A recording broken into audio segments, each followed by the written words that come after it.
Let's go to our presentation for this morning. And our session today will cover the True Bible Study book of Luke. And we'll begin in chapter 16 and verse 1. So we're looking in the book of Luke, chapter 16 and verse 1. Verse 1 says, "But he," Jesus, "used to say also towards his learning disciples, Some man used to be wealthy, who used to have a steward. So a wealthy man had a steward, and this person was devilishly accused to him as scattering the things beginning from him throughout. And having sounded to him, he said to him, What do I hear this, or why do I hear this concerning you? You must give away the word of your stewardship, for you are not able yet to steward." But what did the steward say? The steward said in himself, "What may I do, because my Lord takes away the stewardship from me? I am not strong to dig. I am caused shame to beg. I knew what I may do in order that whenever I may be caused to change the standing place out from the stewardship, they may accept me into their houses." Verse 5, "And having called towards himself one each of the debtors of the Lord of himself, he used to say," or he was saying to the first, "How much do you owe my Lord?" And the debtor said, 100 baths of olive oil. But the steward said to him, "You must accept your writing, and having sat down, quickly you must write 50. Next he said to a different person, or a different debtor, "But how much do you owe?" And the debtor said, 100 measures of wheat. He says to him, "But you must accept your writing, and you must write 80. And the Lord spoke praise upon the steward of unrighteousness, because he did thoughtfully, because the sons of this age are more thoughtful over the sons of the light into the generation of themselves. And I say to you, you must make friends to yourselves out from the mammon of the unrighteousness, in order that, whenever it may fail, they may accept you into the age-long tents." Verse 10, "The believer in the least is also a believer in much, and the unrighteous person in least is also unrighteous in much. Therefore, if you did not become believers in the unrighteous mammon, who will trust the true thing to you? And if you did not become believers in the others, who will give you yours? Not one household servant is able to serve as a slave to 2 lords. For either he will hate the one, and he will love the different one, or he will hold fast to the one, and he will despise the different one. You are not able to serve as slaves to God and to mammon." Now let's read the True Bible Study details regarding these verses to more fully understand what Jesus was teaching. So during that past time, Jesus was saying also towards his learning disciples or his students, a certain man or a member of mankind was continuing to be wealthy. He was rich, who had a steward, a house manager, someone in the administrator position in his household matters. And this steward was devilishly accused, or he was accused of behaving in a manner that is on a par with the devil, throwing or casting things through people, like stabbing a person from outside through the person and out the other. With what? With an accusation, a slander, etc. So this steward was devilishly accused to the wealthy man for whom the steward worked, as that the steward is scattering the things belonging or beginning from him throughout, as truly scattering the man's belongings, actively dispersing the things in the man's physical domain, his possessions, throughout different areas away from the man. And having sounded to him, or used his voice, summoning the steward, the Lord said to him, the Lord of the master, or the Lord of the steward, said to him, "Why or for what reason am I hearing this about you? It is imperative that you give away the word, pay back the spoken account that is due or obligated pertaining to your stewardship, your duty of house management, your administration of household matters, for you are not able yet or still to steward. You no longer have the ability, the capability to perform the duty of stewardship." But what did the steward say? The steward said within himself. He didn't talk or respond to his Lord, but he said within himself, after he knew that his Lord knew about his bad behavior and was taking his stewardship back from him, but that he needed to give his Lord a word pertaining his stewardship. He needed to tell him what he did. What should I do? What should I perform, because my Lord takes away the stewardship from me? My master removes it from me, deprives me of it. I am not strong to dig. I don't have the inherent physical ability or strength to scoop or delve into the ground as excavating so as to work in the construction of buildings or taking care of plants in a vineyard. I am caused shame to beg. I'm caused to have the feeling or emotion of disgrace if he were to beg. If I were to perform the action of begging, asking people for things again and again, constantly asking them on top of what I would previously ask them.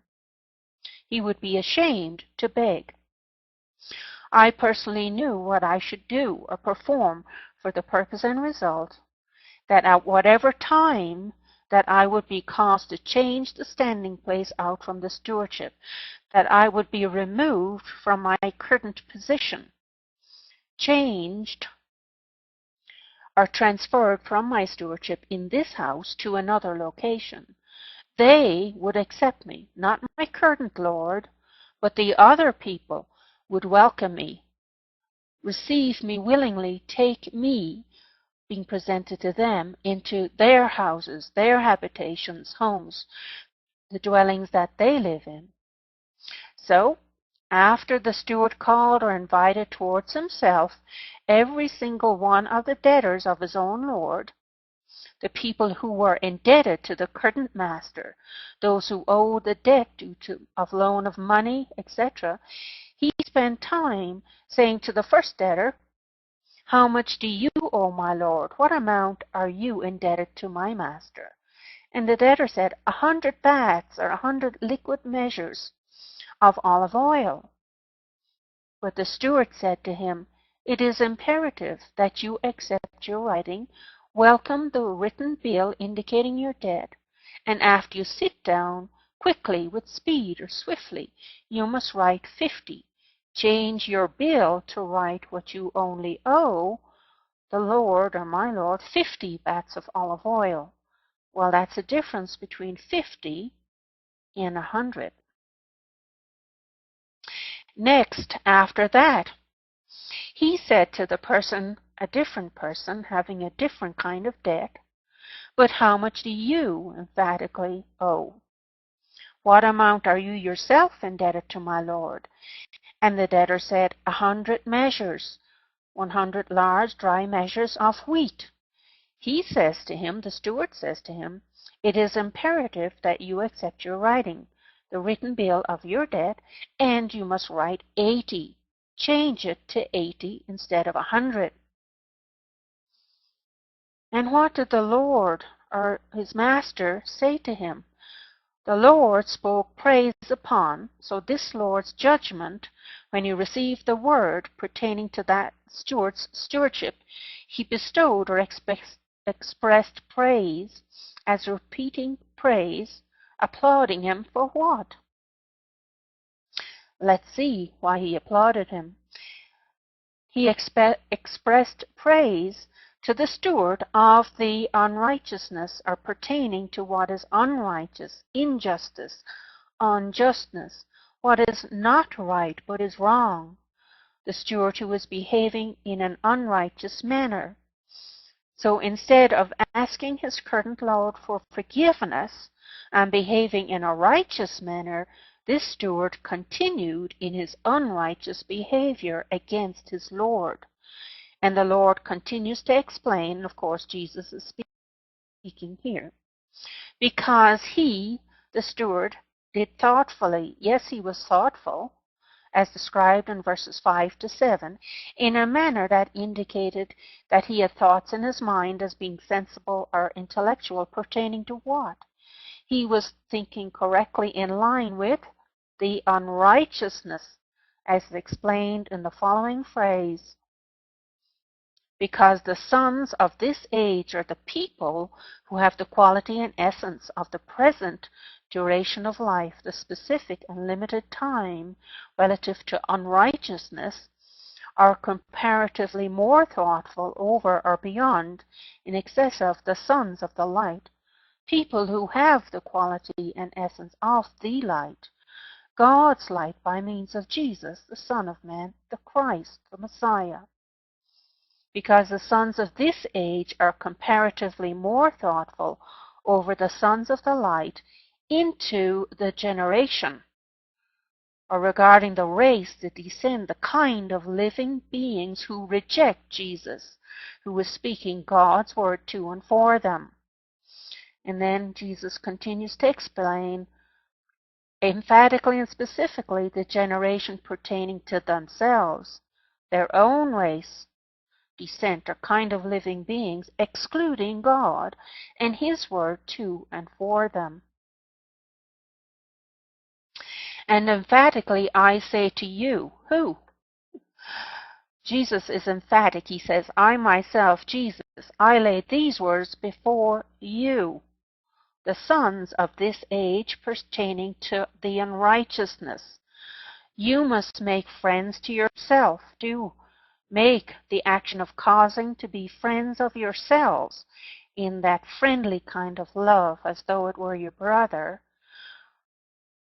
You must make friends to yourself originating from the mammon of the unrighteousness.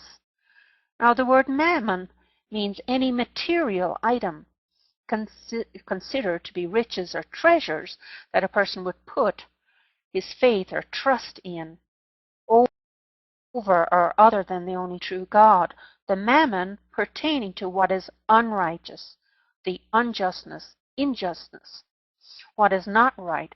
You, sons of unrighteousness, make friends to yourselves originating from the mammon of unrighteousness. For the why? Why would you do that? For the purpose and result that at whatever time your mammon would fail, that mammon of unrighteousness will leave you. You won't have it anymore. They, your friends, originating from the mammon of unrighteousness, would accept you. They will welcome you. They will willingly receive you into the age-long tents, or the covering, the shelter structure that they can provide you for an age. And of course, the age he's talking about is that age-long time, referring to the tents that will be everlasting for them, in the sense of them never changing during the current age. But of course, that mammon of unrighteousness and the friends of unrighteousness will end when the time of this generation ends. Now Jesus continues to explain, so there's no confusion regarding this passage of Scripture.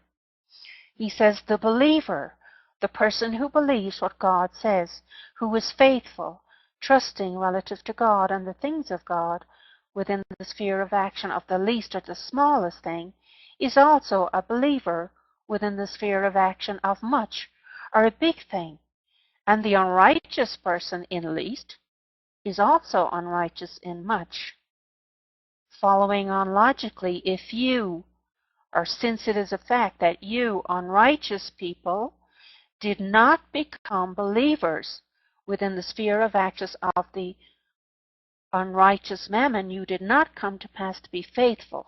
You did not trust God and the things of God while you were living in the world and behaving among those unrighteous material items considered by you to be riches. Who will trust? Here's the question. Who will trust? And that word trust comes from the same word as to believe or to have faith. Who will trust? And in this context it means to entrust. Who will entrust you